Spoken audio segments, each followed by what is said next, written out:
nu. Hvad drømmer I om i Danmark? Altså som medlem af Global Gymnasiet, så drømmer vi om, at der kommer mere globalisering til Danmark og mere globalitet i undervisningen.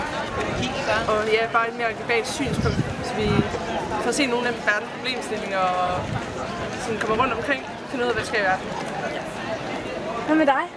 Det er sammen, at vi bliver mere globale gymnasier, så vi vil gerne have, at det skal blive mere globalt, og vi kan få kontakter i landet. Ja.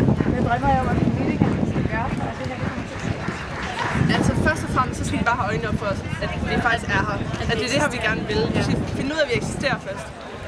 Og så er det nok, at de på et lidt højere plan kan få os til at få et mere globaliseret synspunkt.